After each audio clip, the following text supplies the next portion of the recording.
चोरों का गिरोह। हिकायात रूमी। सुल्तान महमूद गजनवी अक्सर रात को भेस बदलकर अपनी रियाया के हाल व अहवाल से बाखबर रहता और इनकी तकालीफ दूर करता।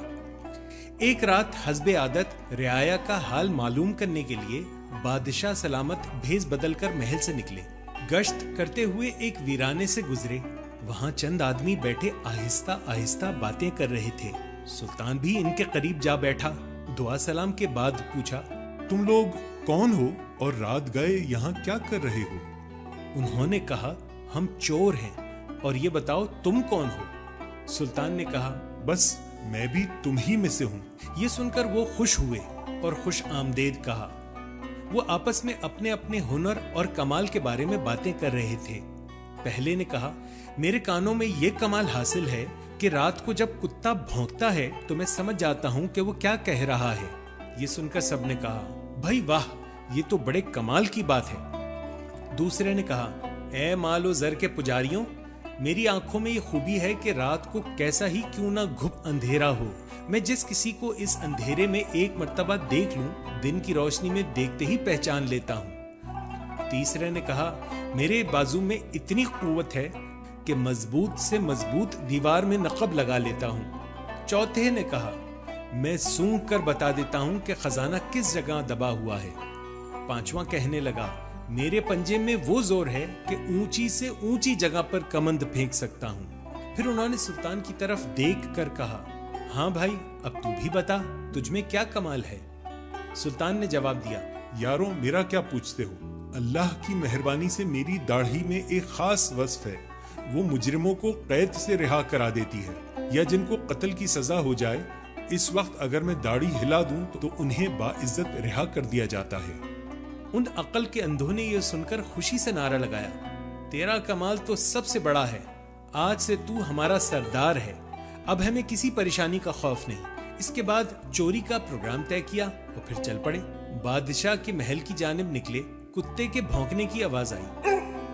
जो चोर कुत्तों की बोली समझने का दावा करता था, हिरासा होकर दबी आवाज में बोला, गजब हो गया, ये कुत्ता कह रहा है कि बादशाह तुम्हारे दाएं बाएं ही मौजूद है। ये सुनकर दूसरे चोर हंस पड़े और बोले, अबे तुझे क्या हो गया है, बादशाह का यहाँ क्या काम? इस वक्त महल में अपने आरामदेह बिस्तर पर खर्राटे ले रहा होगा। इतने में दूसरे चोर ने कहा, दोस्तों, शाही खजाना करीब ही आ गया है, बस तुम अपने अपने फन का मुजाहिरा करो। कमंद फेंकने वाले ने महल की छत पर कमंद फेंकी। फिर वो सब आहिस्ता आहिस्ता कमंद के जरिए महल की छत पर जा पहुंचे। नकबजन ने नकब लगाई और उस कमरे में साथियों को ले गया जहां शाही खजाना मौजूद था। जिसके जो हाथ लगा जी भर कर समेटा। अशरफियां, हीरे, जवाहिर, सोने चांदी के बर्तन वहां से निकालकर सारा माल एक महफूज जगह पर छुपा दिया और खुद अपने जाए पनाह में जाकर बैठ गए। सुल्तान मौका पाकर वहां से खिसक आया। दूसरे दिन बादशाह ने सिपाहियों को इस जाए पनाह का पता देकर चोरों की गिरफ्तारी का हुक्म दिया। सिपाही दौड़े गए और सब चोरों को आनन फानन गिरफ्तार कर लिया। जब उन्हें बादशाह की अदालत में पेश किया गया तो मौत के खौफ से चेहरे जर्द और बदन खुश्क तिनके की तरह कांप रहे थे। इनमें से वो आदमी जो रात की तारीकी में किसी को देखकर दिन में पहचान लेने का दावा करता था, इसकी नजर जूं ही सुल्तान के चेहरे पर पड़ी तो उसने हाथ बांध कर अर्ज की, हम सब तो अपना अपना कमाल दिखा चुके, हम में से किसी का फन हमारी जान बचाने के काम न आया। बेशक हमारा हर कमाल बदबख्ती और आफत ही ढाता रहा, यहाँ तक कि हमारे हाथ और पांव बंध गए। जल्लाद हमारी गर्दनें उड़ा देने के लिए खड़ा है, हमारे हुनर हमें मौत के पंजे से नहीं छुड़ा सकते।